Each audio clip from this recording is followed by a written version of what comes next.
لا إله إلا الله وحده لا شريك له وأشهد أن محمدا عبده ورسوله ونصلي ونسلم على هذا النبي الكريم سيد المرسلين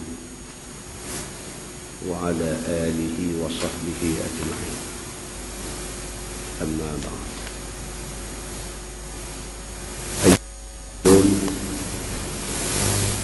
اتقوا الله، أوصيكم وإياي بتقوى الله، فقد فاز المتقون. مسلمين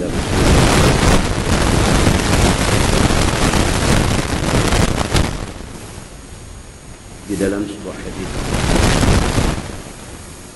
عن جابر بن عبد الله رضي الله عنه يقول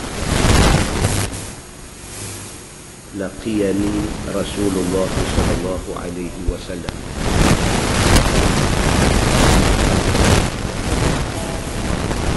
جابر ما لي أراك منكسرا قلت يا رسول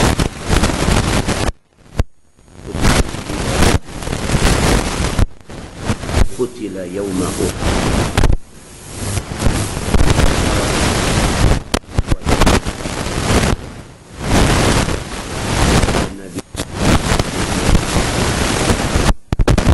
أفلا أبشرك به أباك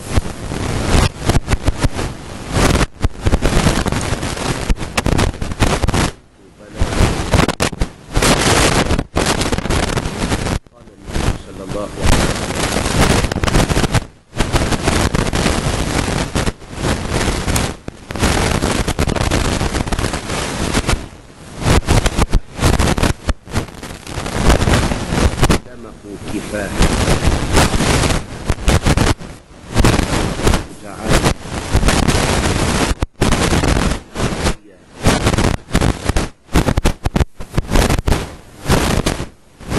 يا مختلف. قال الرب عز وجل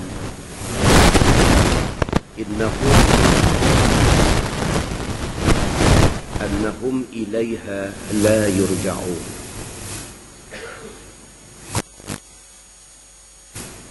وأنزلت هذه الآية ولا تحسبن الذين قتلوا في سبيل الله أمواتا بل أحياء عند ربهم يرزقون. صدق الله العظيم أو كما قال.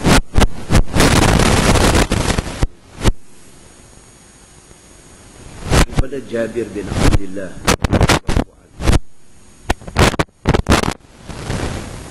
kata dia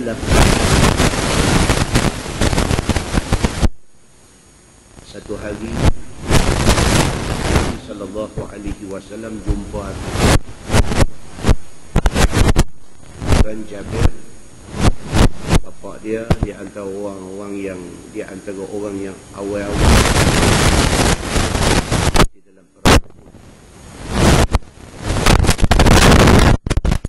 dia mati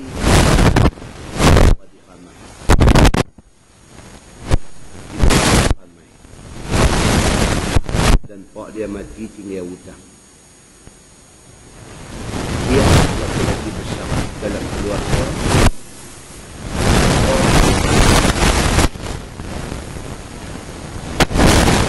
Perempuan ramai dia benar. Pendek di bapak kepada adik-adik dia. Hadis ni cerita dekat kita.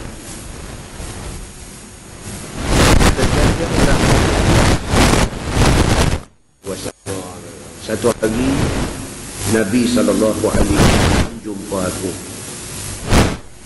Faqala li, Nabi kata, ya Jabir, li araka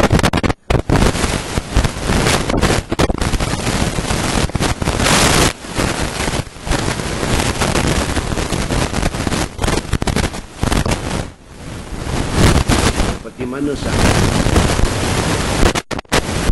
dengan sahabat.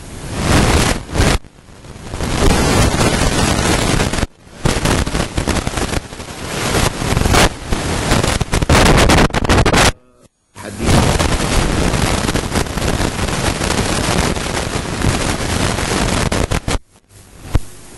dia pergi nak menghadiri kuliah Nabi.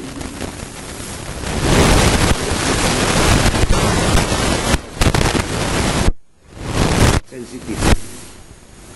Dia tengok ayat muka Nabi.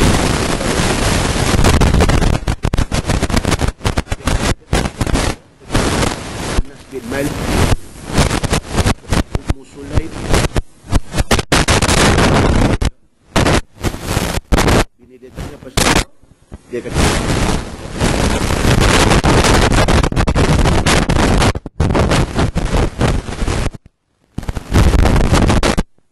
dia dengan sahabat-sahabat ni, dia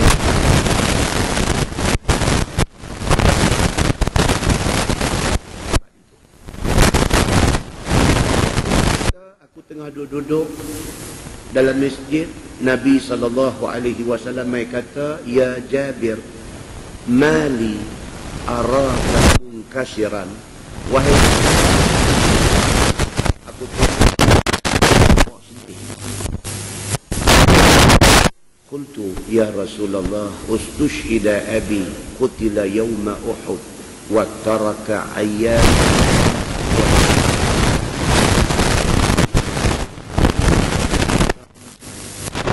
Bapa mati syahid.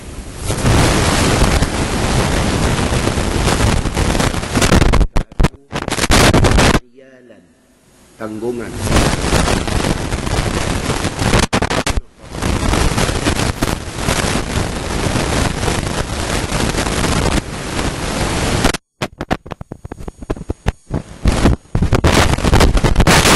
Bila Nabi Jabir ni sedih pasal itu, seolah-olah macam dia kesal bapa dia mati tinggal reba ke dia, seolah-olah macam dia kesal. Faqala Nabi sallallahu alaihi wasallam, Nabi kata, afala ubashiruka laqi Allah di abak. Nabi kata, wahai Jabir, mau dah aku cerita dekat kamu tentang berita baik,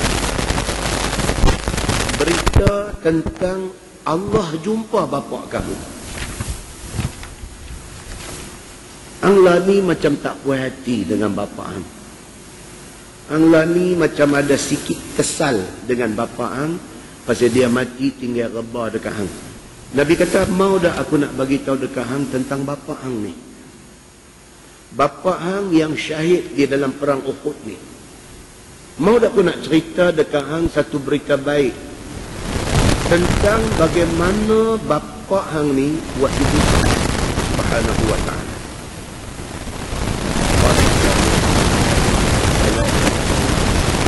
Jabir kata, aku nak tahu.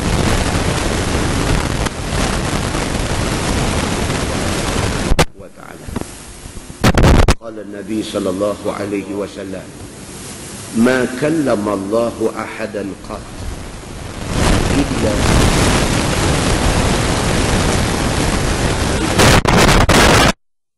Allah Subhanahu wa ta'ala sekali-kali tidak bercakap dengan mana-mana hamba dia melainkan daripada belakang tabir.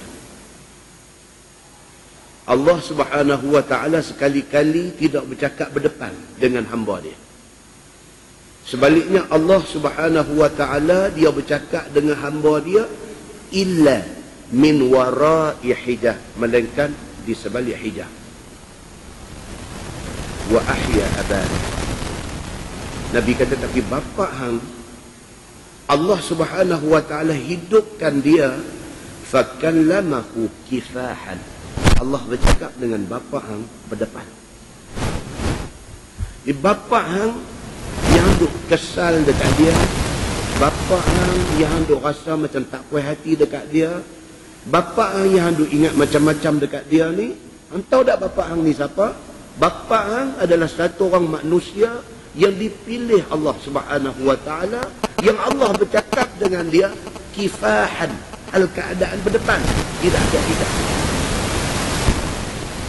Faqala Allah, ya abdi tamanna alayya tuhti. Engkau tak Tuhan kata apa dekat bapa hang? Apabila Allah hidupkan balik bapa hang, Allah bercakap dengan bapa hang berdepan, dan Allah kata dekat abdi, wahai hamba aku, tamanna alayya. Hang minta, hang cita-citakan, hang minta apa yang anak minta dekat aku.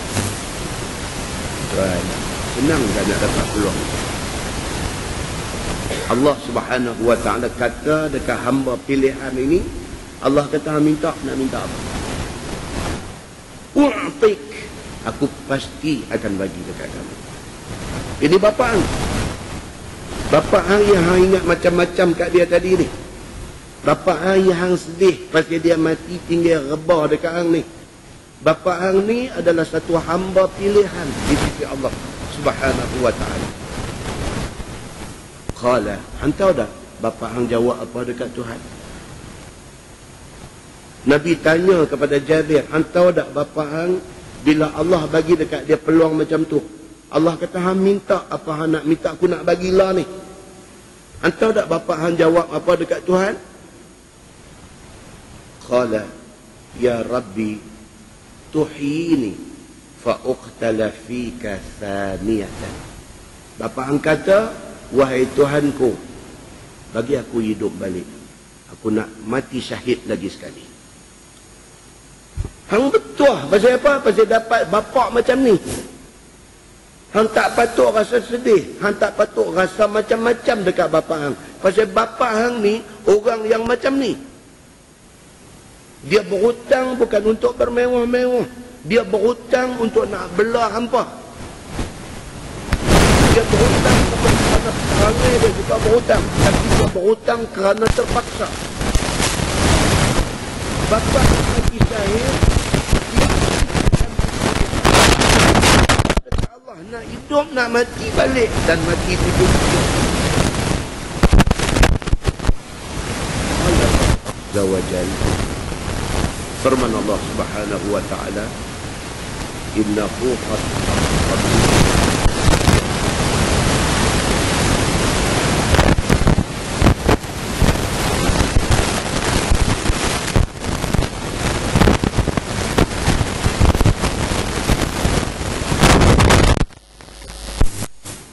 Tuhan kata telah aku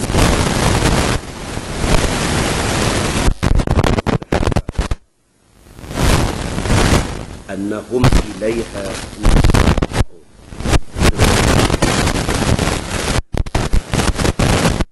kepada dunia ini. Tuhan kata sudah menjadi janji aku daripada aku ikan manusia, sudah menjadi keputusan aku. Mana-mana manusia yang telah melalui kematian tidak akan balik ke dunia lagi. Permintaan hang ni aku tak boleh tunda. Pasal apa? Ini benda yang pada awal dulu dah aku dah janji bahawa orang yang mati tidak akan hidup, tidak akan balik ke dunia lagi. Kenapa tuan-tuan? Cerita cereket yang mengatakan arwah balik ke rumah ni karut-marut. Saya direzekikan oleh Allah Tiongkok. Ada satu mutawif Indonesia ni, dia cakap, dia bagi tahu, dia kata balik ibu-ibu adakan majlis baca Yasin. Kerana apa ibu-ibu, bapa-bapa, kerana apa? Jangan sampai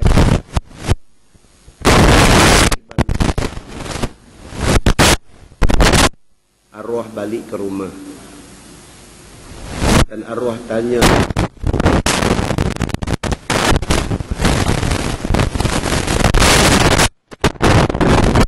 saya kata dia ni buat karut lah. Tuan-tuan, cakap jangan sampai melanggar nas Quran dan hadis Nabi.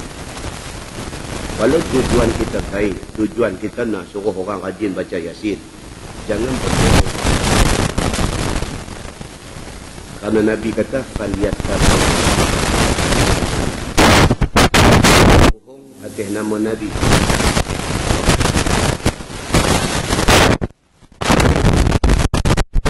Pasal apa? Pasal dia bohong atas nama Nabi.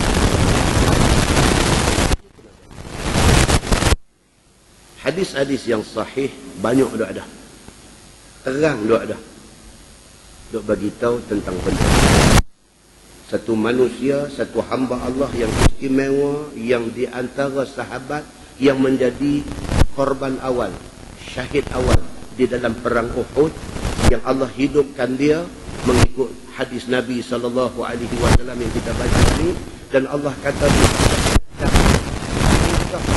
angan-angankan apa yang anak nak tamanna alaiya minta, apa yang anak minta kepada aku, u'tik, aku bagi dekat. Minta apa? Jabir dia minta apa?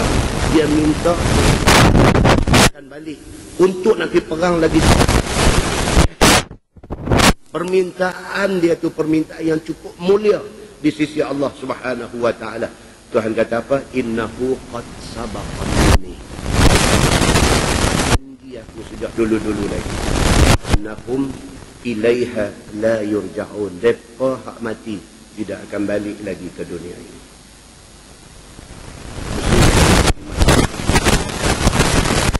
Kata Jabir, "Unzilat hadhihi al-ayah."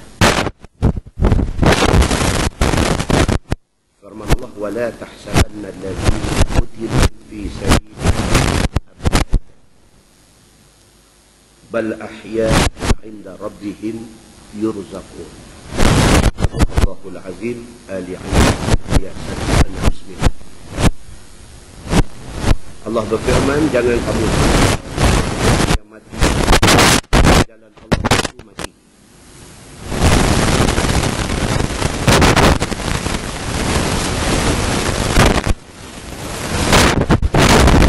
Inda rabbihim yurzaqun. Si Allah mereka hidup bahkan muslimin dan muslimat yang dirahmati Allah. Kita kepada kita orang yang mati yang satu niat mati. Di dalam sebuah hadis riwayat daripada Uqbah bin Amir radhiyallahu anhu, kata dia, "Shalla Rasulullah sallallahu alaihi wasallam ala qatla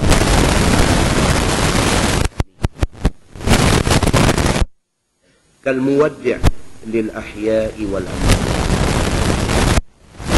ثم طلع المنبر فقال النبي صلى الله عليه وسلم: إني أيديكم فرط وأنا عليكم شهيد وإن موعدكم الحوض وإني لأنظر إليه من مقام هذا وإني لست أخشى عليكم ولكني أخشى عليكم الدنيا.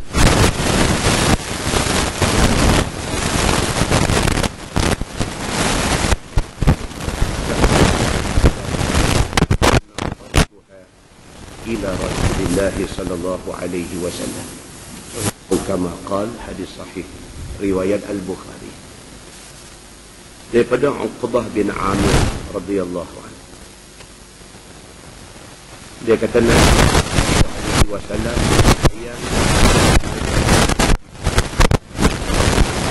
ke atas mereka yang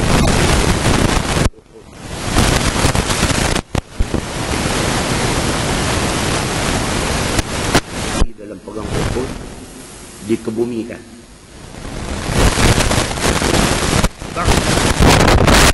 Selepas 8 tahun Nabi buat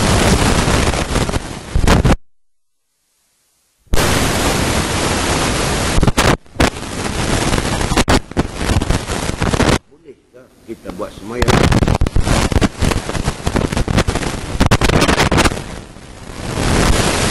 Kita buat sembahyang ghaib kepada orang yang dah mati macam tu tinggal lama.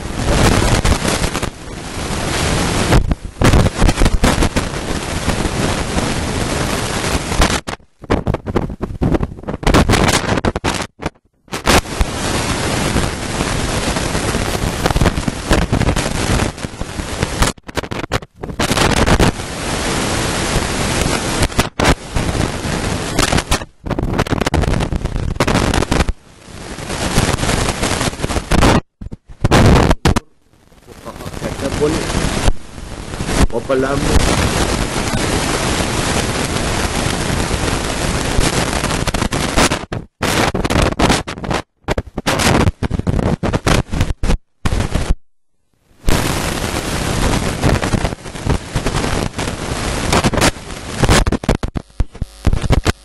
Telah lama.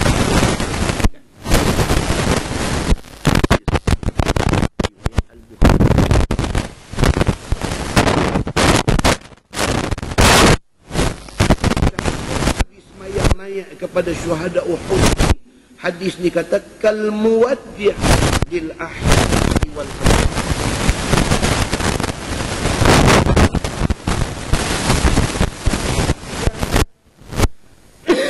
Yang menjadi perpisahan di antara orang hidup dengan orang mati.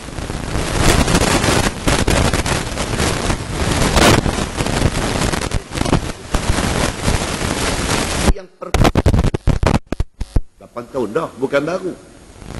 Tapi Nabi masih rasa di atas syahidnya para sahabat di dalam Uhud. Macam kita sembahyang mayat ni, kita sembahyang mayat ni.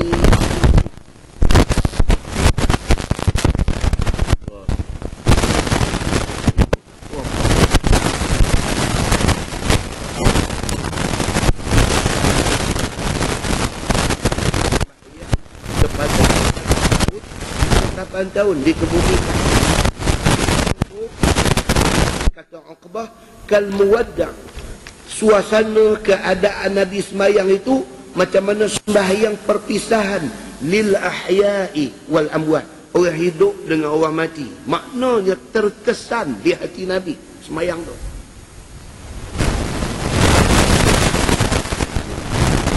Nabi bukan sembahyang tu, Nabi naik atas mimbar.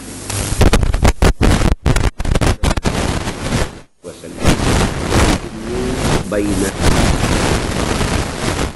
Nabi kata aku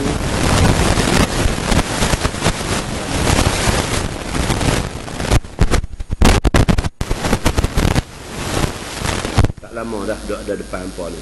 Maknanya Nabi nak abang kata aku nak wafat. Lama dah depan.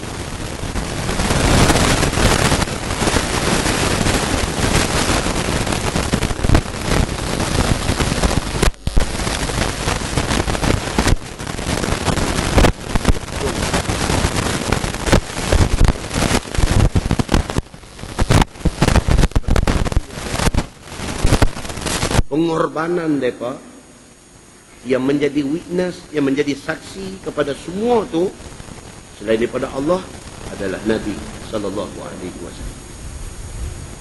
Mereka masuk Islam di depan Nabi, mereka beriman di depan Nabi, mereka berkorban di dalam kehidupan Nabi.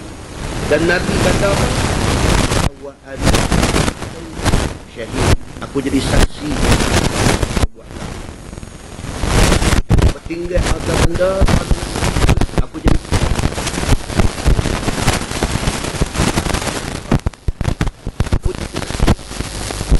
apa korban duit ringgit untuk Islam, aku jadi saksi. Hatta kalau hampa mati untuk Islam, aku jadi saksi. Nabi kata, wa inna maw'idakumul haud. Nabi kata di atas janji yang Allah janji dekat hampa yang jadi Islam, yang doa ada depan aku lah ni, Nabi kata ialah al-haud, telaga aku. Allahu a'lam.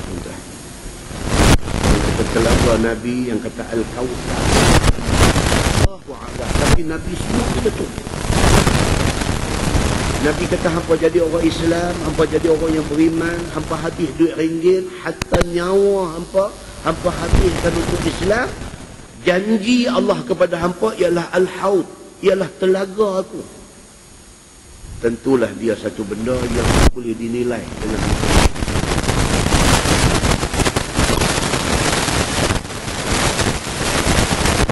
atas mimbar. Nabi kata, la ni, aku boleh melihat Al-Haud itu daripada tempat berdiri aku di sini.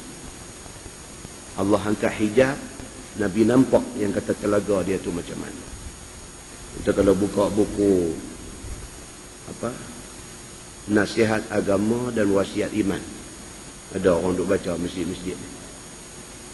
Nasih Ulwan, buka belakang, last sekali dia ada beberapa hadis.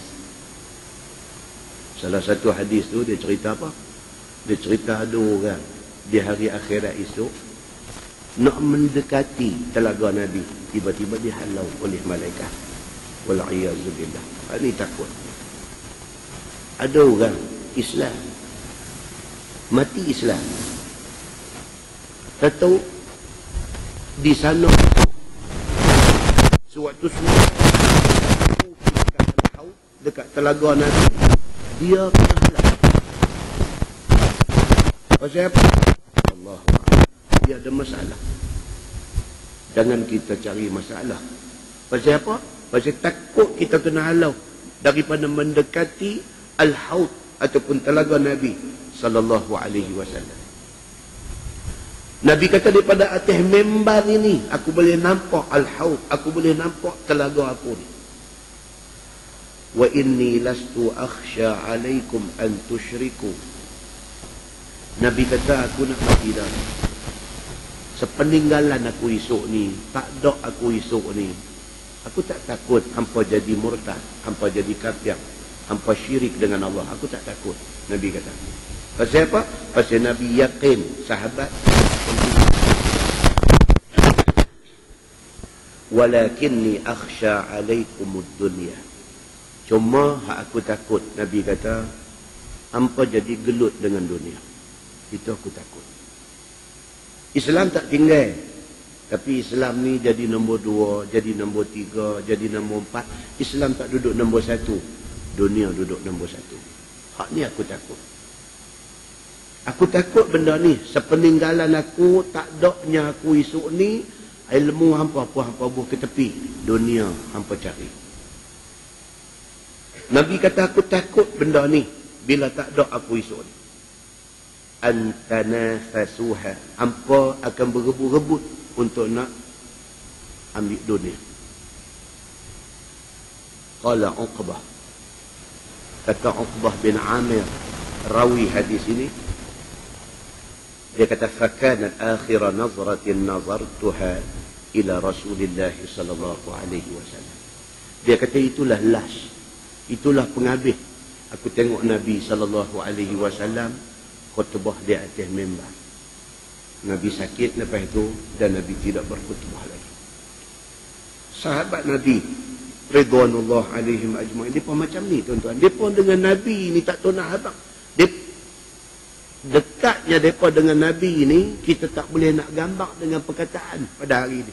Dekatnya depa dengan Allah Subhanahu wa taala tak boleh kita nak cerita dengan perkataan, dengan cakap pada hari ini. Hanya depa yang tahu sayang depa kepada Allah dan kepada Nabi. Hanya Allah yang tahu ikhlas depa dengan Allah dan dengan Nabi sallallahu alaihi wasallam. Mudah-mudahan mukadimah itu memberi manfaat kepada kita insya-Allah. Kita menggunakan Bahrul Mazi jilid 13. Muka surat 203. Bab majah mira. Itu bab yang datang pada menyatakan berjawab bertengkar. Tajuk malam ini dia nak cerita kepada kita tentang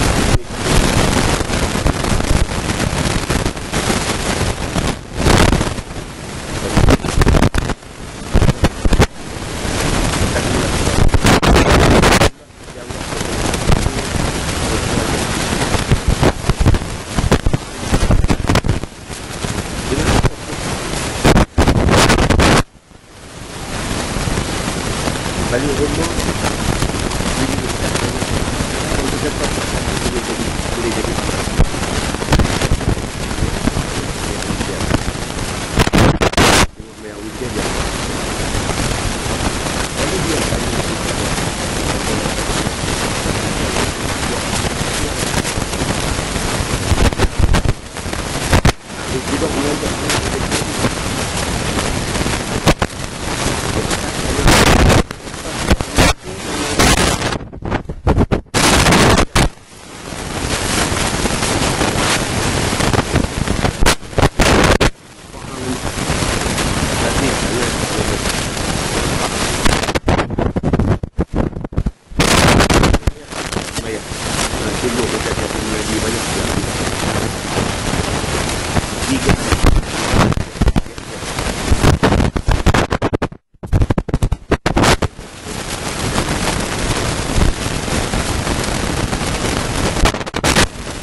kalau bini kita marah anak kita rima.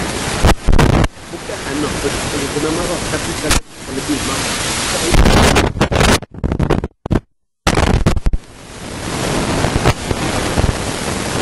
Berarti apa?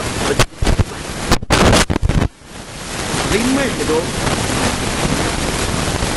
dalam tak kita hidup apa yang nak buat apa itu.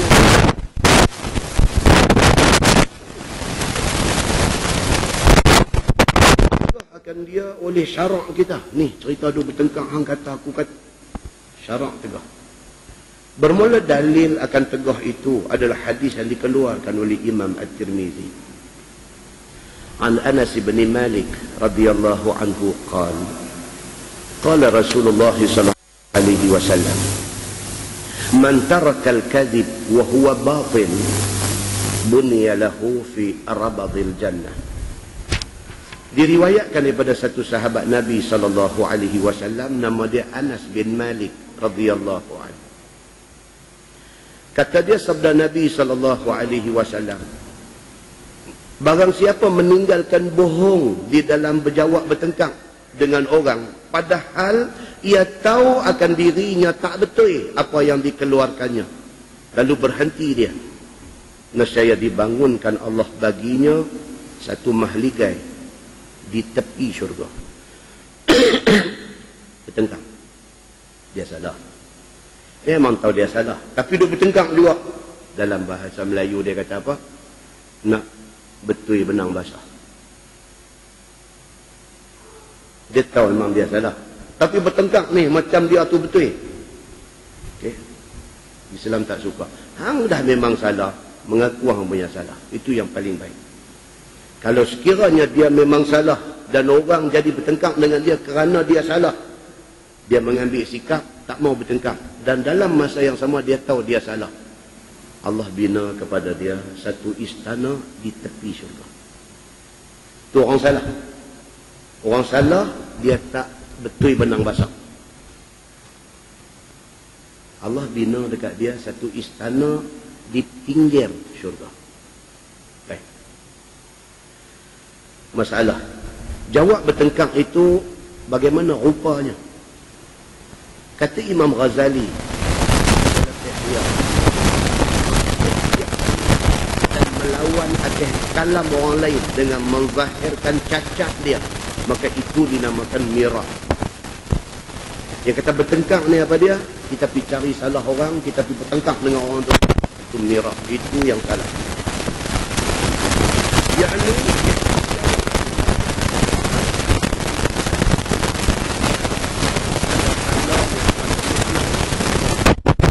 pada kasat orang yang berkata itu. Cara kita membangkitkan pertengkaran itu macam-macam.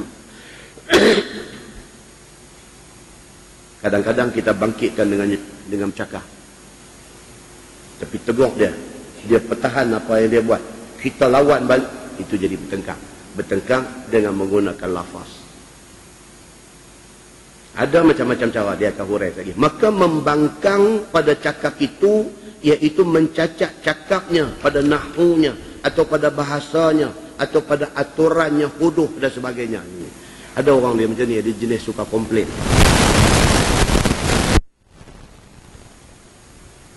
Ada satu ustaz yang mengajar masjid dia, dia pun ustaz juga.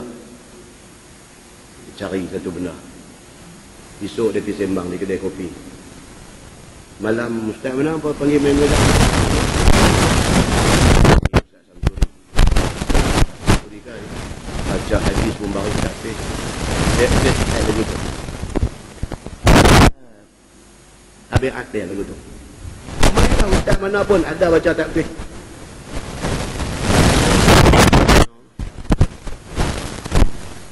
Oh, kita tanya mana satu? Ada semalam saya dengar ada satu takbir. Ini jenis macam tu. Malah esok panggil ustaz lain pula. Semalam apa panggil siapa? Ada juga. Siapa jadi imam semalam? Dia tanya itu pula. Kata imam ustaz mengajar tu lah. Oh, awak bacaan teruk dulu. Kena juga. Jenis macam tu. Jenis tak betul semua. Ada. Jenis macam ni ada. So dia kata apa? Dia cari pasal dia nak mencacatkan orang tu, nahwu orang tu tak betul, bahasa orang tu tak betul, aturan cakap orang tu tak betul. Dia cari. Dan bangkang pada makna dikatanya tiada begitu maknanya dan tiada macam itu mafhumnya. Dia kata semalam hadis apa dia baca tu, dia hurai tak kena, makna tak betul pula. Orang pun tanya dia balik, sebenarnya macam mana hadis tu? Bukan macam dia kata lah lagu lain. Dia pun tak faham macam mana, tapi tak betul. Kacau. Okey. Dan ada pun bangkang pada qasadnya, maka seumpama engkau katakan ini kalam yang sebenar, tetapi qasad kamu tiada sebenar. Oh, ini lagi kacau tak dia macam ni. Cakap lain, sebenarnya dia ingat lain. Dia cakap lain, tapi hati dia ingat lain. Qasad hati dia. Dan yang betulnya engkau itu ada maksud lain dan sebagainya. Ini masalah dia kata. Ini Islam tak suka orang macam ni. Kalau betul dia dengar dan ustaz tu baca tak kena baris dan sebagainya, dicari orang masjid tanya, ni semalam ustaz mana ada nombor telefon dia, ada saja nak sembang dia sikit. Ustaz duk jatuhkan aib orang. SMS dia kat ustaz tu, kata ustaz semalam ada hadis sekian, kalau tak silap dengar saya ustaz baca macam ni, tapi kalau tak silap saya macam ni. Dia cantik. Ustaz yang terima tu pun dia jawab balik, jazakallahu khairan. Maklum tuan-tuan lidah duk baca selalu, tapi malam tu dia pergi satu baris tu dalam. Kalau kita cari siapa pun, kita akan dapat satu dua silap. Akan ada. Antum saya mengaji tinggi mana, antum saya alim pandai macam mana, tersasul dia akan jadi. Pak kata satu baris kita dapat. Kita dengar ni lain, orang yang bercakap lain. Kita ada di tepi ini institut apa? IPDA ni apa?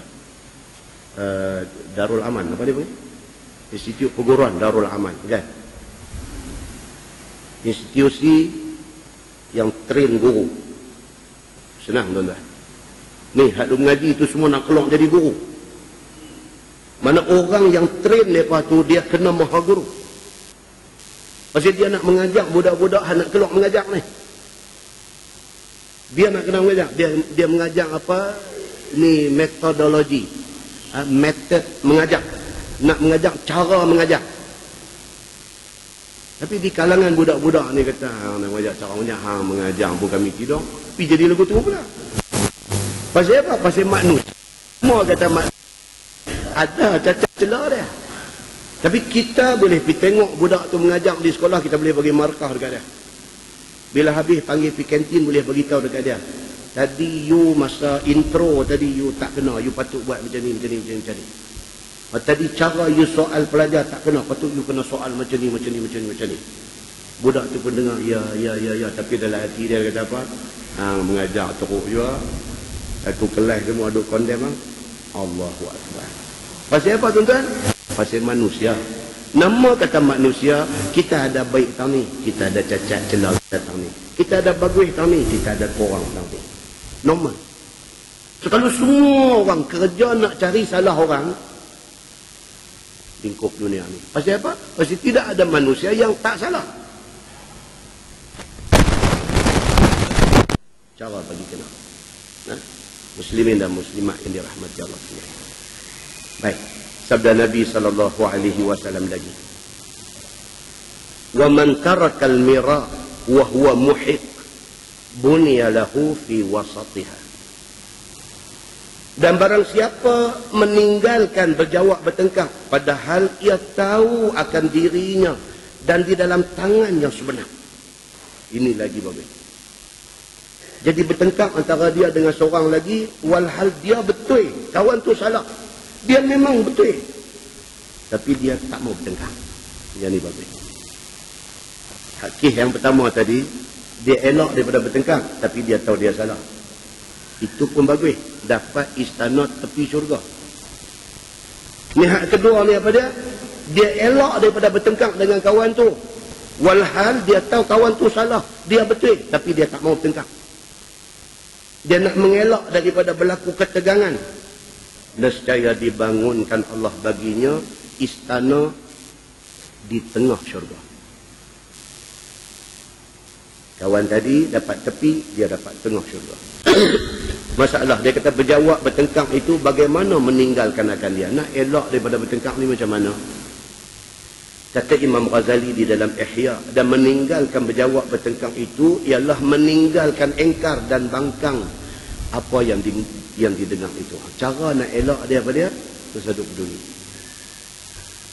Terus duduk peduli. Kalau kita ambil peduli sangat, kacau kita. Sikit dengar nak lompat, sikit dengar nak marah, kacau kita. Imam Ghazali kata apa? Terus duduk peduli sangat. Maka tiap-tiap kalam yang engkau dengar akan dia, boleh kamu tilik. Jika ada ia cakap yang sebenar, maka benarkan olehmu akan dia. Dan jika kalamnya itu tidak terpakai ataupun bohong, serta tidak bergantung dengan pekerjaan agama, maka engkau diam daripadanya. Kita duduk, kita dengar kawan tu bercakap tak betul. Benda tu tak ada dalam hadis, dia duduk bohong. Assalamualaikum Ustaz. Saya ingat Ustaz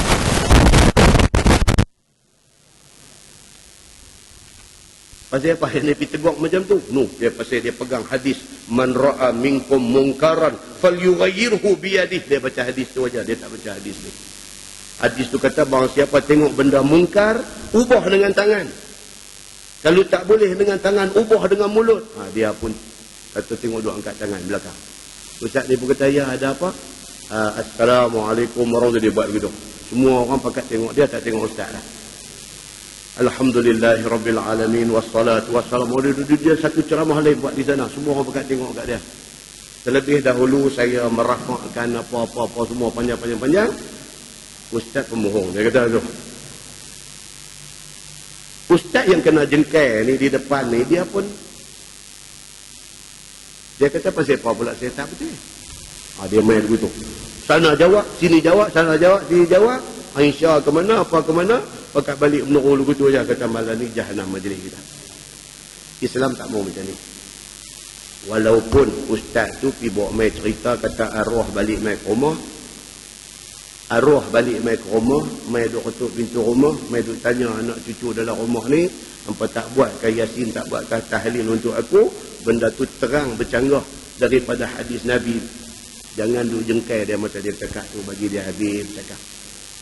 Lepas tu pun tu saya cakap lagi, esok pula jumpa, saja ambil satu cawan pergi duduk semeja dengan dia, agak-agak masa tu tak ada siapa, masa tu baru nak settle dengan dia.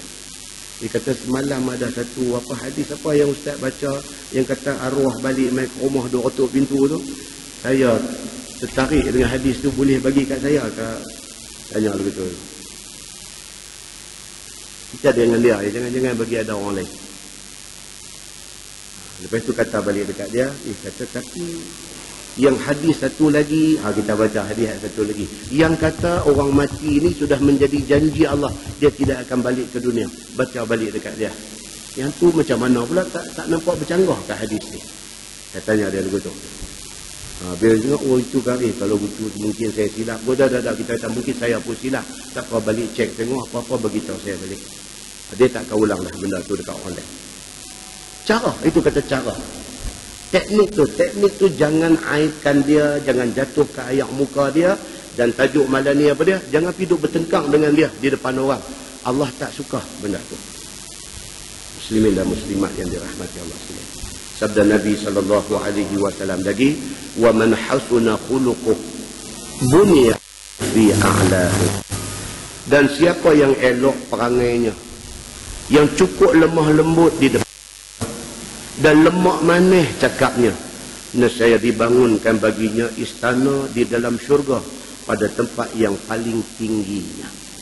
Kalau orang ni, dia akhlak dia ni semua orang puji, bagus, tak pernah cakap bagi sakit hati orang, pandai jaga hati orang dan sebagainya, Allah Subhanahu wa taala akan buat satu istana kepada dia di puncak tertinggi di dalam syurga. Maksudnya apa? Akhlak bagus ni dia tak duduk bertengkar dengan orang tak pasal-pasal. Kata At-Tirmizi, bermula ini hadis hasan. Masalah berkelahi itu berdosa mengerjakannya. Berkelahi ini tak bagus. Bermula dalil yang menunjukkan atas berdosa berkelahi itu ialah hadis yang dikeluarkan oleh Imam At-Tirmizi. Kata dia, an Ibn Abbas radhiyallahu anhu qala Rasulullah sallallahu alaihi wasallam, kafa bika ithman an la tazala mukhasiman. Diriwayatkan daripada satu sahabat Nabi sallallahu alaihi wasallam, bahkan saudara sepupu Nabi sallallahu alaihi wasallam, Abdullah bin Abbas, sepupu Nabi. Kata dia, telah bersabda Nabi sallallahu alaihi wasallam, memada engkau itu dianggap berdosa. Cukup satu orang tu dianggap berdosa oleh sentiasa engkau itu orang yang berbabil dan berbantah dan berkelahi. Kalau kita ni kaki berkelahi, cukup Nabi kata untuk dianggap kita orang yang berdosa. Kaki berkelahi. Jadi jawatan kuasa masjid, dalam mesyuarat AJK masjid pun kita berkelahi. Mesyuarat agung masjid pun kita berkelahi. Mesyuarat Kelang Padi pun kita berkelahi. Ramailah nama kata mesyuarat, nama kata tempat orang ramai, hak nak bangkit, nak buka isu, nak bagi jadi hangat ni memang kita. Sampai bila ada mesyuarat orang cari kita. Pakat duk beralih tengok. Punggah. Punggah tu makna kita ada. Tengok tu. Punggah. Makna kata saat lagi, mesyuarat ni nanti tukang jadi bubuk mesyuarat. Dia start bangkit pakai cermin mata londeh, pegang teh tu, pasang. Assalamualaikum warahmatullahi wabarakatuh. Dia balik tengok kiri kanan dulu kat semua orang. Minta maaf saya macam biasa. Dia kata, jangan jadi macam tu. Jangan jadi macam tu. Bermakna kita ni apa dia? Kita ni satu orang yang takut. Kita ni satu orang yang memang ada dan ada. Nak kita apa? Manusia macam ni.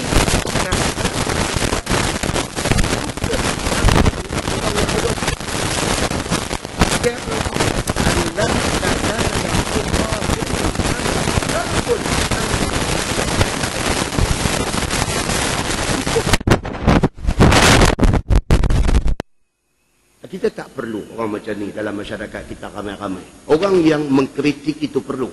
Tetapi yang nak mencetuskan ketegangan bagi jadi tak elok, tak perlu dalam masyarakat.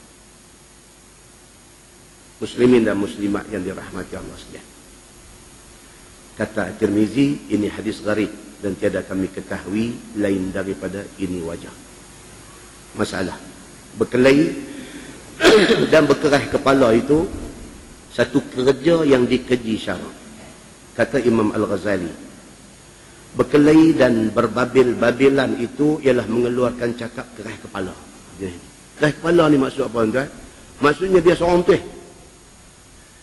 Antara saya buat main siapa, dia betul, orang lain tak betul. Keras kepala. Tengok gambar Piramli. Cerita apa tu yang duk tidur yang depan rumah dia. Satu mama apa berkeli laki bini, satu India mana berkeli laki bini. Keluar Piramli dengan duk gulung kain. Doremi ke apa? Apakah keluar pergi tarik kain pelekai gulung. Duduk tengah di bawah. Ini satu batu besar kepala dalam ada. Dia kata. Ini keras kepala. Degil jenis degil. Dia kata batu besar kepala dalam ada. Dia keras kepala. Dia kata yang tu lah. Dia bertengkar dengan orang, dia nak betul dia. Masalah. Ini agama nak beritahu ni. Kata Imam Al-Ghazali, jenis berkelahi ini keras kepala.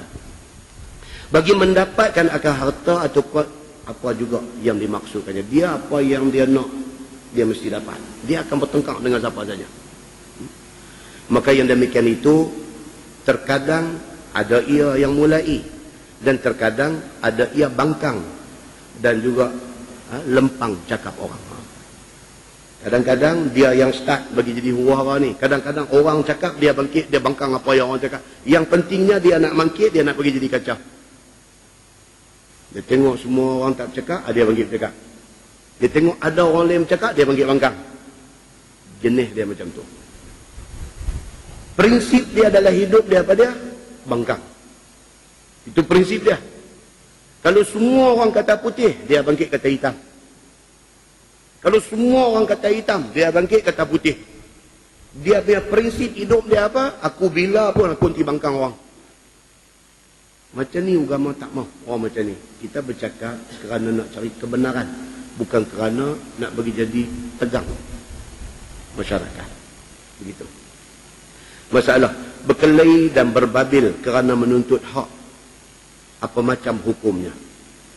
Kata Imam Al-Ghazali di dalam Ihya, apabila ada bagi seseorang itu hak yang tak dapat tidak daripada berlawan pada menuntutnya, ataupun pada nak memelihara hak itu, tak kala menzalim akan dia oleh seorang yang zalim, maka bagaimana mau dibuat? Ni kes lain pula. Kes macam mana?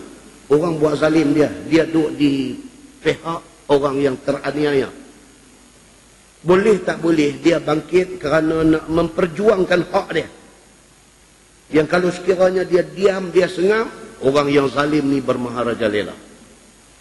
Ini kes lain. Kes ni apa? Kes dia bangkit, dia nak menentang kezaliman yang ada. Macam mana orang yang macam ni? Adakah dia kena diam juga? Kata dia, ketahuilah olehmu bahawasanya yang dicela itu ialah orang yang berkelahi dengan sebab yang batal, dan orang yang berkelahi dengan tidak ada ilmu. Seumpama wakil qadi, maka sebelum dia tahu mana pihak yang hak yang benar, maka ia bergantung kepada perlawanan daripada mana-mana pihak. Maka berlawan dengan tiada ilmu dan mencapai orang yang menuntut haknya, tetapinya tidak merengkaskan dia atas kadar hajat, bahkan menzahirkan perkelahian yang keras, bahkan kerana kasat nak menang ataupun kasat nak menyakiti pihak lawan, maka itu salah. Dalam kes perbicaraan qadi, dua berbalah. Takkan orang betul pun nak ambil sikap senyap, maka menang kepada kawan yang bohong dan tipu. Dalam kes macam tu boleh lawan, dengan syarat apa? Lawan untuk menuntut hak dan kebenaran. Dan dia kata lawan tu pula, dia kata jangan sampai ke tahap terlebih. Macam mana? Sampai ke tahap mengaibkan orang yang lawan dengan dia. Itu terlebih. Terlebih ni maksudnya macam mana? Terlebih ni maksudnya sampai ke tahap benda hak bukan-bukan dia pergi bercakap di dalam majlis tu. Tak apa. Cakap setakat nak menuntut hak dia saja. Dia melarat. Dia betul, dia duduk di pihak yang benar. Kawan tu nak buat zalim dekat dia, dia pergi melarat habis, pergi kutuk kawan tu habis, anak bini kawan tu dia sumpah san. Tak boleh macam tu. Itu dah melewati had yang dibenarkan oleh agama. Dan bila satu orang marah ni, dia keluar habis lah. Bukan anak bini ya, sampai Tok Wan kawan tu, sampai apa semua proyek keluar habis. Hang ni aku nak bakang, bukan hang saja perangai macam ni tau. Pak hang, Tok Wan hang pun sama. Apa kena mengena dengan kih yang kih dia hang nak tuntut hak hang dan dia ni dia buat zalim kan.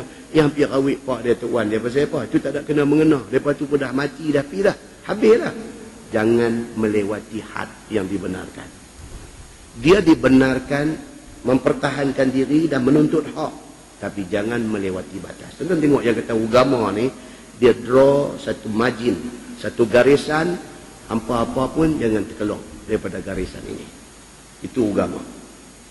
Maka mencapai oleh orang yang campur berkelahi pula beberapa cakap yang pedih. Bila kita start cakap tak elok, sana pun nanti jawab balik tak elok. Keadaan akan jadi tak elok. Yang tidak berhajat kepadanya pada menulung hujah. Hujah tak tahu pergi ke mana dah. Dia dah main jadi emosional dah. Majlis tu dah jadi rosak habis semua dah. Dan menzahirkan hak. Dan mencapai oleh yang menanggung akan dia atas berkelahi itu semata-mata keras kepala. Kerana keras lawannya.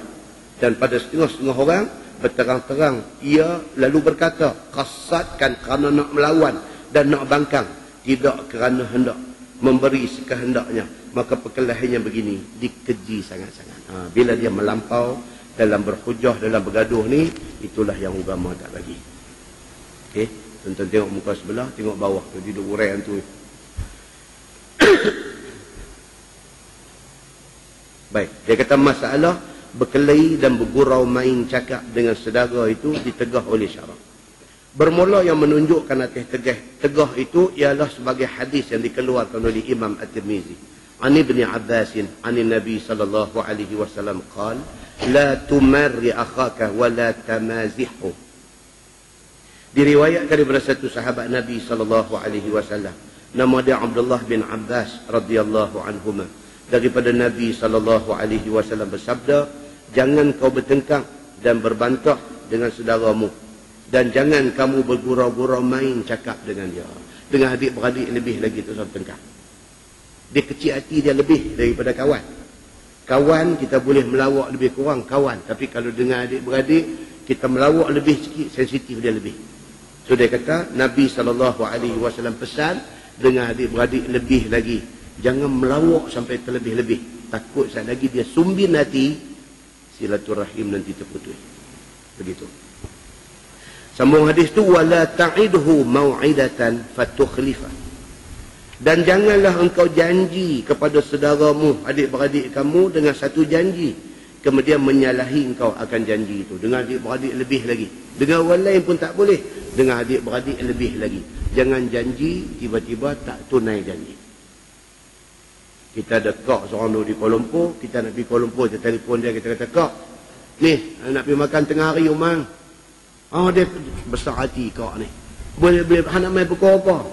Daripada pagi ni duduk di dapur dia, duduk masak macam-macam apa semua, tunggu ke 12 tak main, ke 1 tak main, ke 2 tak main, duduk call tak dapat, pukul 3 baru dapat call. Kata hang duduk dah mana ni, nasi sejuk dah. Allah, kak minta maaf lah, aku balik . Oh, tak syok macam tu. Kak ni pada pagi tadi ni, abang kat orang habis semua ni, adik dia nak main. Teringat balik ni adik zaman kecil dulu, mak ayah tinggal dia duk mengasuh ni adik, suka makan apa ni, suka makan masak tomes petai. Picari petai ni balik main buat ni pasal adik suka makan yang ni. Masa kecil-kecil dulu dia duk mengasuh adik, adik suka benda ni. Masak semua elok, tunggu ke 12, ke 1, ke 2, ke 3 baru dapat tanya hang dari mana. Allah, dia kata kau minta maaf lah, balik lah. Balik mana? Aku balik rumah aku dia lah. La ilaha illallah. Hang kata nak main kau masak, tak apalah kau masak kau makan. Jenis lagu ni. Nabi SAW kata apa? Wala ta'idhu mau'idatan fatukhlifa. Dengan adik-beradik lebih lagi, kalau rasa tak boleh jangan duk janji. Pasal apa? Bila janji, kita mukir janji tu. Adik-beradik dia kecil hati lebih. Dia kecil hati lebih. Kalau mak ada lagi, dia telefon mai kat mak ni. Dia kata, mak, adik tak patut buat kat saya macam ni. Tu tak puas hati. Mak tanya awak pasal apa? Dia kata nak mai rumah saya ni masak daripada pagi tadi. Kami satu keluarga tak makan, nak tunggu dia mai nak makan sekali. Dia cungit balik lah. Tu kecil hati lah tu. Jangan. Nabi kata, Islam ni tuan-tuan, dia jaga macam tu. Kita jaga macam tu kah? Dengan adik-beradik kita. Kita dengan adik-beradik kita jaga lagu tu kah? Kadang-kadang kita jaga kawan lebih daripada jaga adik-beradik. Kita jaga kawan lebih daripada jaga adik-beradik. Kawan main abang kata ni, aku sesak ni, pinjam 2,000 boleh. Cakap lebih kurang tu, kata hang ni apa hang gaji aku sama lah, apa hang tak malu kan main minta kat aku apa, pergi jolok kat bank ambil bagi kat 2,000. Tapi anak kak kita nak masuk universiti tak ada duit. Kak main abang kat kita, ni kata anak kak dapat masuk universiti, ya Allah kak kebetulan lah tak ada duit lah ni.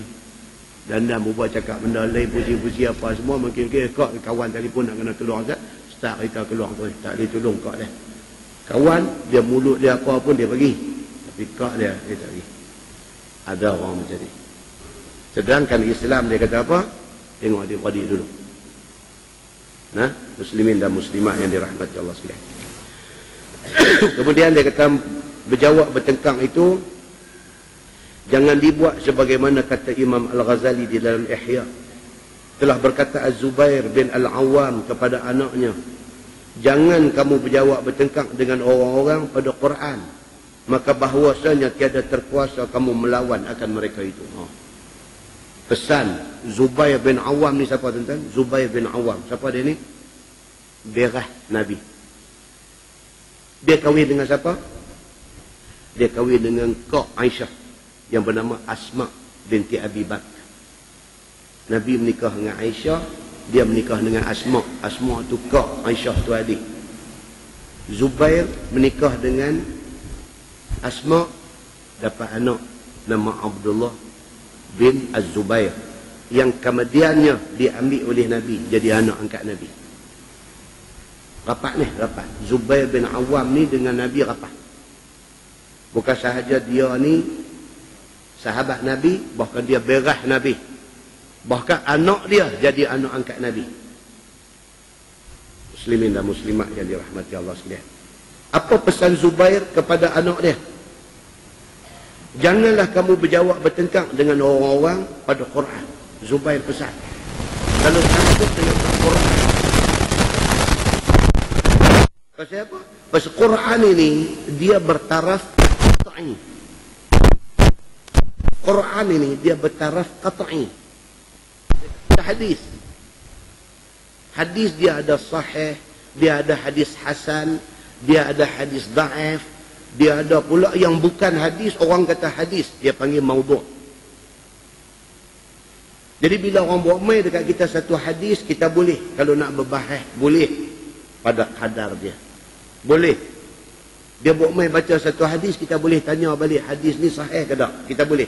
Tapi kalau orang baca dekat kita Quran, kita tak boleh kata sahih dak Quran ni. Kacau. Nampak? Jadi Zubair bin Awam pesan dekat anak dia. Dia kata bila main bab Quran, jangan dia buat pandai cakap. Quran kalau dia kata haram, haram. Kok mana hantar sadu ambil roundabout pusing banyak kali, nak bagi jadi haram tu bagi jadi makruh. Jangan. Bila Quran mai dia habang terang-terang innamal khamru wal maisiru wal ansab wal azab, yang kata arak, judi, tenu, nasi, sembah tokong ni rijsun min amali syaitan. Ni benda keji, benda tak elok, ini amalan syaitan. Fajtanibuhu. Hendaklah kamu jauhi benda-benda ni. Benda tu qat'i. Benda tu qat'i ni maksudnya putus. Mu'tamad. Terus duk kata tapi arak ni tengoklah kalau kita minum tak mabuk tak apa. Tak boleh lagu tu. Tak boleh duk kata lagu tu. Tak apa, arak ni dia tengok keadaan dia. Tak boleh. Arak tu haram-haram. Apa mereka kata, Ustaz je try tengok mereka kata kalau batuk kuat sangat cuba kena buang secancah. Ya abang lagu tu dekat Ustaz pula. Ustaz ubah hari dah batuk ni, kata pasal bulan lepas main pun dah batuk sikit-sikit ni, nampak darah sikit lagi ni. Tak tahulah yang ni orang petua lah tu. Kalau Ustaz try tengok boleh. Kita pun duk pasang tinggal-tinggal. Apa dia? Ustaz cuba pergi cari apa guna stout kena buang secancah. Weh kacau. Haram arak ni bukan sebotol. Bukan secancah, walau setitik. Haram. Walau tak mabuk, haram. Tak mabuk ke kita, tapi mabuk ke orang lain, haram. Pasal apa? Pasal nama dia khamar, nama dia arak, tak boleh.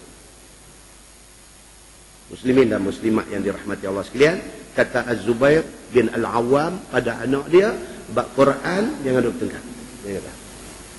Maka bahawasanya tiada kuasa kamu melawan akan mereka itu. Kalau hidup bertengkar dengan orang yang jahil tentang Quran ni, tak menang kita ni.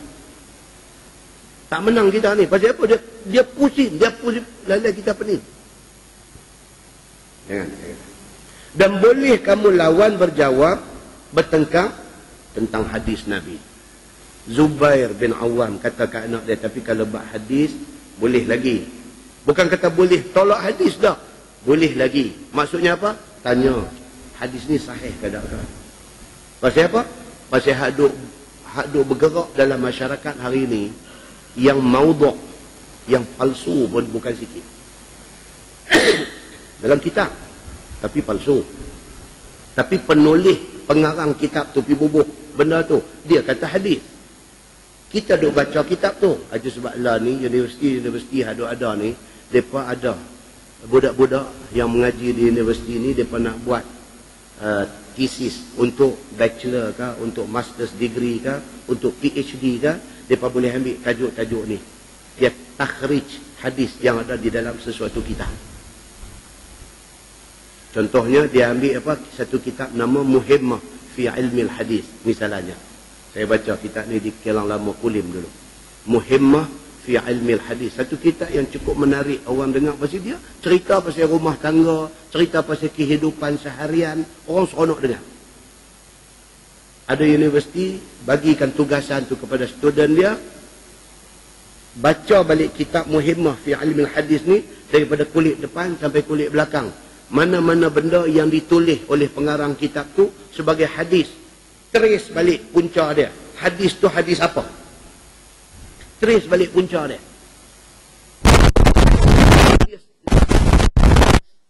Dia sangat complicated. Yang kita tahu ni apa dia? Sunan Sittah. 6 kitab hadis. Apa dia? Bukhari, Muslim, Abu Daud, Ibnu Majah, An-Nasai dengan At-Tirmizi. 6. Hak tu hak kita tahu. Hak kita tak tahu dia ada lagi Musnad Imam Ahmad. Ada 20,000 lebih hadis di dalam Musnad Imam Ahmad. Hak kita tak tahu dia ada Sunan Ad-Darimi. Juga banyak hadis sahih di dalam dia. Hak juga kita tak tahu dia ada Sahih Ibnu Jarad. Ini kita hadis ni. Hak kita tak pernah jumpa, tak pernah baca, dia ada Sahih Ibnu Hibban. Hak kita tak pernah tengok pun nama kitab tu, dia ada Sahih Ibnu Sakan. Hak kita tak pernah dengar orang hafal pun, dia ada Sahih Ibnu Khuzaimah. Ini semua kita hadis. Yang di dalam kitab ni ada hadis sahih, ada hadis hasan dan ada hadis dhaif. Seulama yang tulis kitab ni, dia ada ambil ni hadis ni, tak tahu daripada kitab mana. Maka universiti ada ni, ada fakulti Islam ni, diberi tugasan kepada student dia, ambil satu kitab, hang takhrij balik hadis yang ada dalam kitab tu, ambil bawa keluar, trace balik, kesan balik, hadis ni daripada kitab mana dan martabat dia apa. Ilmu hadis ni satu benda kecil. Dalam sebuah hadis riwayat daripada Ummi Salamah,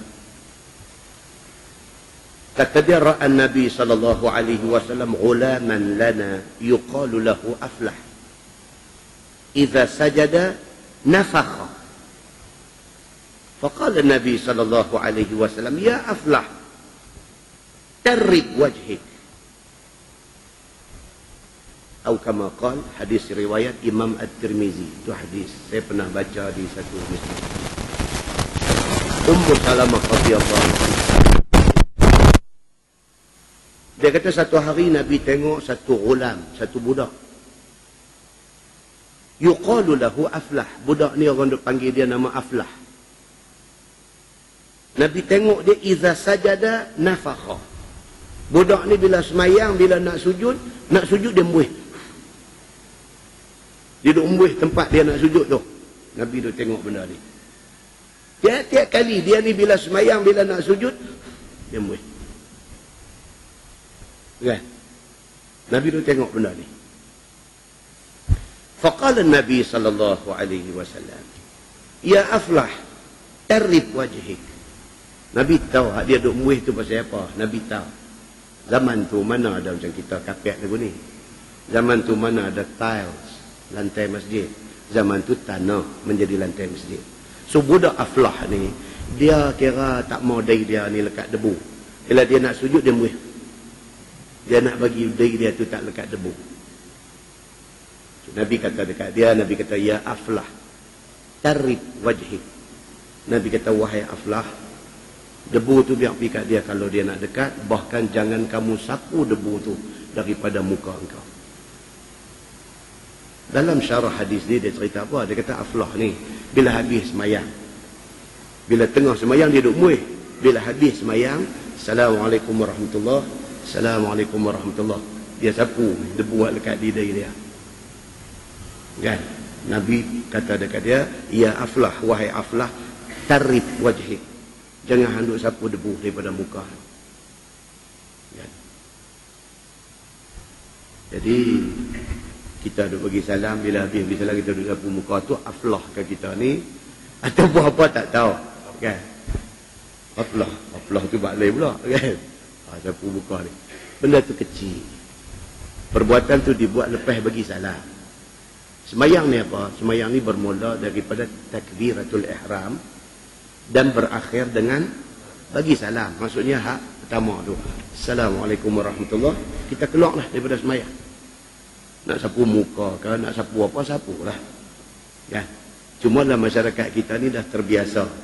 Assalamualaikum warahmatullahi, Assalamualaikum warahmatullahi, nuangkat.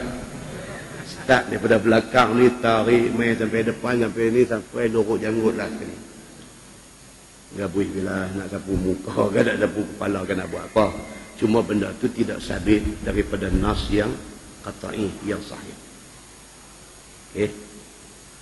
Ada satu orang tak puas hati, dia duk kata saya ni duk larang orang sapu muka. Saya kata benda tu tidak ada dalam nas pun suruh sapu muka lepas bagi salam ni. Nak sapu lah, tak ada kena mengena, tak ada suruhan agama. Dia tulis satu surat mail kat saya. Dia bagi satu hadis kat saya.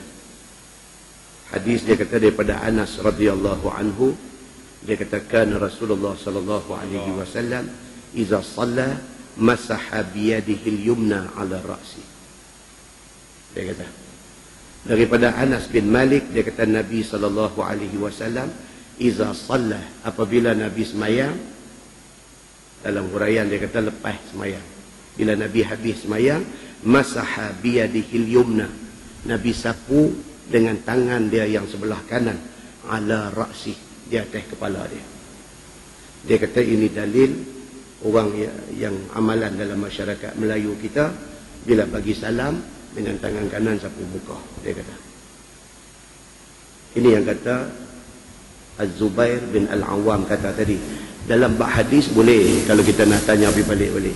Dia jumpa tang mana ke hadis ni, dia hantar mai kat kita, tak salah dia. Cuma menjadi tanggungjawab dia dan saya untuk semak balik betul ke hadis dia hantar mai ni. Kalau betul, dia mai daripada kitab mana? Hadis Nabi larang Aflah tadi ni daripada Sahih At-Tirmizi. Hadis kata Nabi gabui kepala lepas semayang ni, tak tahu mai daripada mana. Dia tulis di situ Rawahul Khatib, dia kata Rawahul Khatib. Nak kena pergi carilah Khatib ni mai dalam kitab mana. Dia kena carilah. Tanggungjawab dia, ada tanggungjawab saya. Kena semak benda ni. Tapi apapun, benda ni balik ke asal dia apa dia? Benda kecil. Benda kecil. Bukan kata dia sapu kepala. Hadis ni kata sapu kepala. Dia nak sapu muka ke? Dia nak sapu pipi ke? Lepas bagi salam dia nak tampak pipi ke? Lepas bagi salam dia nak ulah telik. Buatlah. Dia dah lepas bagi salam lah. Kan? Benda macam ni dia kata boleh kalau nak bincang. Pasal apa? Pasal dia melibatkan hadis. Itu kata Az-Zubair bin Al-Awwam. Jangan ini dijadikan topik besar dalam kuliah masjid. Ustaz mana pun. Ustaz yang pro kepada tak mau sapu muka, jangan guna platform kuliah dia kecam geng hak sapu muka. Jangan. Dan ustaz yang tak mau sapu muka, yang mau sapu muka lepas sembahyang pun jangan guna platform kuliah dia kecam orang yang tak sapu muka. Jangan. Itu sudah terlebih, sudah terkeluar daripada sempadan ilmu. Muslimin dan muslimat yang dirahmati Allah sekalian. Ini cara Islam ajak kita macam ni. Dan kata Umar bin Abdul Aziz rahimahullahu ta'ala, siapa menjadikan agamanya gelanggang perbantahan? Umar bin Abdul Aziz, dia kata siapa yang jadikan agama dia ni medan nak bertengkar, nescaya membanyak ia akan perpindahan. Dan kata Muslim bin Yasar, jauhkan dirimu daripada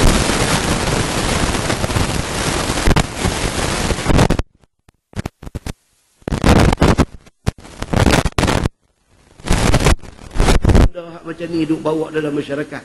Hak dengar tak apa nak reti, jadi bergaduh habis. Jangan, benda-benda macam ni jangan dijadikan topik besar di dalam kuliah. Sedih tentang kalau tuan haji duk masuk dalam YouTube, dalam internet, tengok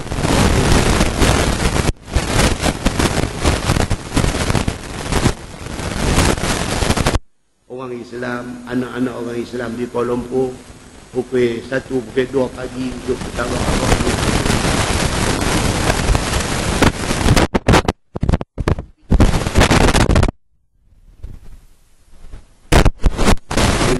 Boleh. Yang terlibat dalam nak bergaduh tajuk ni pula tokoh besar, giant dalam isu dalam agama, hidup bertengkar tajuk sambutan Maulid Nabi. Oi tuan-tuan, karut tuan-tuan, cukup punya karut. Nah, muslimin dan muslimat yang dirahmati Allah sekalian. Baik, dia kata dan kata qil, tiada sesat satu kaum kemudian daripada dapat petunjuk daripada Allah Subhanahu wa taala melainkan dengan kerana bertengkar. Ada pendapat kata apa, kalau dibiarkan pertengkaran ini tak terkawal, dia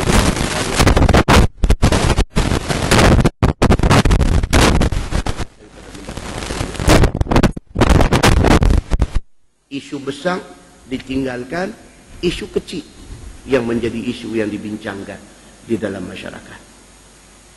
Muslimin dan muslimat yang dirahmati Allah sekalian. InsyaAllah lepas ini kita masuk bab fil madarah. Itu bab yang datang pada menyatakan suruh lemah lembut. Islam ni dia mau kita ni tak mau bertengkar, bahkan berlemah lembut. Kita dah bagi gazet dia pada bulan lepas, cerita tentang Ibnul Ashirah, Bi'sa Ibnul Ashirah. Cerita tentang satu budak, satu orang yang dia ni paling tak terpakai dalam masyarakat Nabi duduk di Madinah ni. Tak terpakai. Ada dia tak membawa.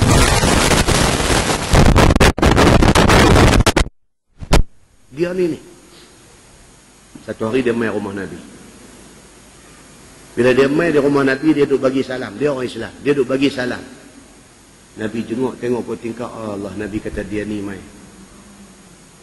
Dia orang tak terpakai, orang tak bagus. Jadi bila main, jadi satu susah kepada tuan rumah.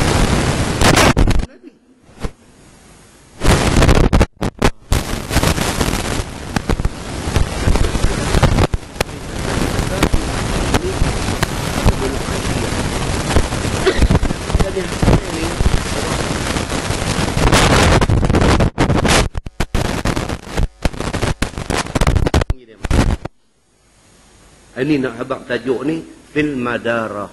Suruh kita ni buat baik, lemah lembut.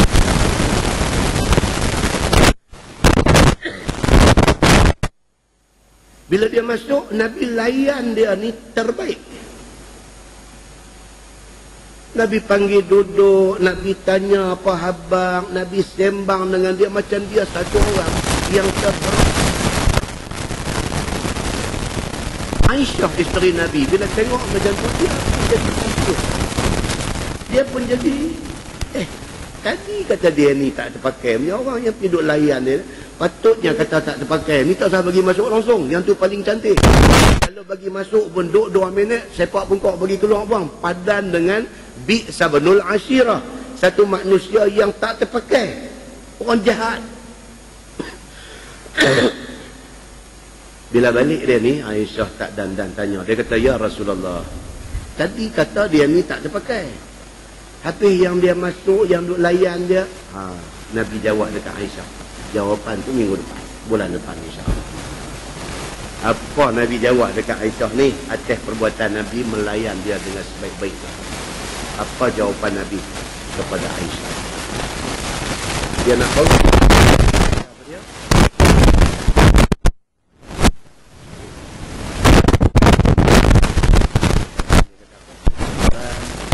Ila Fir'aun innahu tagha faqula lahu qawlan layyinan la'allahu yatazakkaru aw yakhsha. Allah kata kepada 2 orang Nabi. Nabi apa? Musa dengan Harun. Izhaba ila Fir'aun. Ni hampa 2 pergi jumpa Fir'aun. Innahu tagha. Pasal Fir'aun ini tagut. Fir'aun ini satu orang yang tagha, yang melampau batas.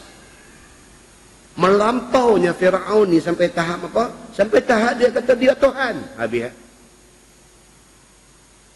Kalau dia mengaku dia Nabi boleh dengar lagi. Tak, dia mengaku dia Tuhan.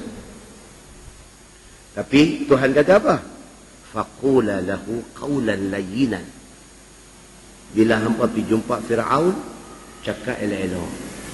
Tuhan kata, faqula lahu qawlan layyinan. Dia cakap lemah lembut dekat Fir'aun. La'allahu yatazakkar. Mana nak tahu dengan lemah lembut hampa tu Fir'aun ingat pada Tuhan. Au yakhsha. Nak cantik lagi, Fir'aun jadi takut pada Tuhan. Kerana akhlak yang hampa tunjukkan tu, Fir'aun ni mana nak tahu dia respect akhlak hampa punya pasal. Dia dah ubah pendirian. Ini ayat hadis yang akan datang ni, dia mengupas tajuk tu. Kemudian dia main fil iqtisad fil hubbi wal bughd. Dia main pula tajuk, dia nak abang kata kita dalam apa hal pun patut padan. Patut padan. Fil hubbi, dalam mengasihi orang, patut padan. Reason. Kita suka dekat satu orang, jangan 100%. Reserve sikit. Tersuka dia 90%. 10% simpan. Pasal apa? Pasal dia orang. Dia manusia. Tak mustahil satu hari dia gelong. Jadi kalau kita bagi dekat dia 100% kepercayaan, kita sayang dia 100%, bila dia gelong esok, kita gelong sama. Maka Islam tidak ajak kita fanatik kepada individu. Islam ajak kita suruh sayang Allah 100%. Manusia reserve. Pasal apa? Sejarah dah tunjuk dekat kita.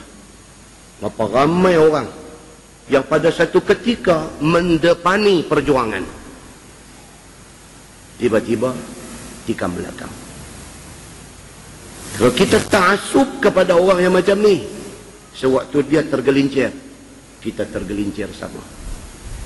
Dan dalam hadis Nabi kata apa? Ihzaru zallatal alim. Nabi kata hati-hati dengan kegelinciran alim ulama. Hati-hati. Zallatal alim, dengan gelincirnya alim ulama ni. Satu masa nampak tegas ni sampai orang lain tak tegas macam dia. Kata tengok jadi terbalik kuang habis semua. Tak mahu macam tu. So, dia main tajuk ni al-iqtisad fil hub. Dalam mengasihi seseorang itu reserve sikit.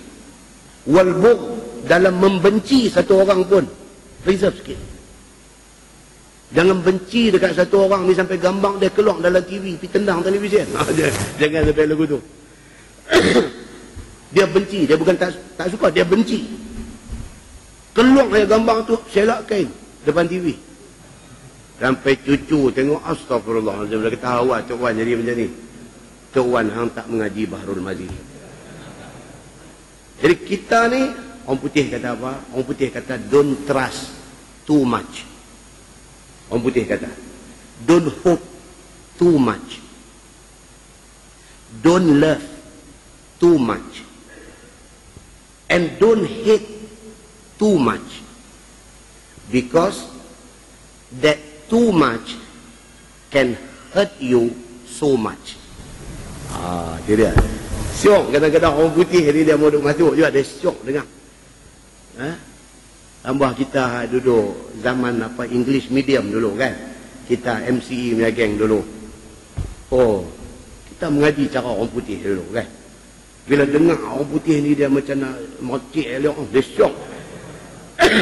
Kita English medium. Bila tengok orang putih kata don't trust too much. Dia kata hang jangan duk percaya orang terlampau sangat. Don't hope too much. Hang jangan duk harap terlampau sangat. Mengharap terlampau sangat, jangan. Don't love too much, ni tajuk anak main ni. Hang sayang dekat satu orang pun jangan terlampau. Jangan sampai melampau, dia kata. And don't hate too much. Jangan benci orang sampai melampau. Benci sampai macam kata tadi pidu selak kain depan TV. Pasal apa? Hak ujung tu yang sedap. Dia kata because that too much. Dia kata sebab yang terlampau sangat tu, can hurt you so much. Satu hari dia boleh sakitkan hang sedemikian banyaknya. Bila kita terlampau sayang dekat anak kita, satu hari dia buat satu benda yang melukakan hati kita, kita merana. Kita sayang dia ni sampai ke peringkat anakku Sazali. Itu tahap yang Piramli buh tu. Marah anak ni, marah. Anak balik-balik main, dia kata, bapa, Sazali tadi jumpa orang susah tengah jalan, bapa. Dia pun dengar dan dah lembik. Peluk anak dia, cium pipi, cium dari, cium apa bagus. Anak duk pening ikut tepi, dia kata, aku jual pak aku, aku pang dua duit. Pasal apa? Sayang sampai melampau. Islam suruh apa? Al-iqtisad, berpada-pada. Bukan tak suruh kita sayang anak, kita kena sayang anak. Tapi ada batas sempadan dia. Ada waktu kita kena tegur dia, ada waktu kita kena marah dia. Dan jangan sampai ke tahap kita marah sampai benci dia, pun tak mahu. Ini kesimpulan apa tuan-tuan? Islam ni cantik tuan-tuan. Cantik, cukup cantik. Dia habaq kat kita tu, tak boleh nak habaq dengan perkataan. Cantiknya apa yang Islam habaq. Hadis doa habaq ni cantik. Kita aja tak ambil Islam semua sekali. Bila kita tak ambil semua sekali, kita tak nampak cantik Islam. Kita nampak hal lain lagi cantik daripada Islam. Mudah-mudahan pelan-pelan Allah Subhanahu wa taala akan jadikan kita manusia yang nampak Islam itu cantik. Kita tangguh dengan tasbih kafarah dan suratul Asr. Subhanakallah.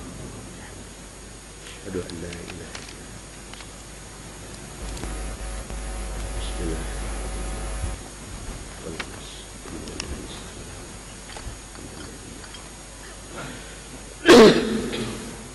اللهم صل على محمد في الأولين والآخرين وسلم ورضي الله تبارك وتعالى عن سادتنا أصحاب سيدنا رسول الله أجمعين. بسم الله الرحمن الرحيم. الحمد لله رب العالمين حمدا يوافي نعمه ويكافئ مزيده. يا ربنا لك الحمد كما ينبغي لجلال وجهك الكريم وعظيم سلطانك. رضينا بالله ربا وبالإسلام دينا وبمحمد نبيا ورسولا. اللهم افتح علينا فتوح العارفين وارزقنا فهم النبيين بجاه خاتم المرسلين. اللهم فقهنا في الدين وعلمنا التأويل واهدنا صراطك المستقيم. اللهم أرنا الحق حقا وارزقنا اتباعه وأرنا الباطل باطلا وارزقنا اجتنابه. اللهم اجعل جمعنا جمعا مرحوما وتفرقنا من بعده تفرقا معصوما. وصلى الله على محمد وعلى آله وصحبه وسلم والحمد لله رب العالمين. السلام عليكم.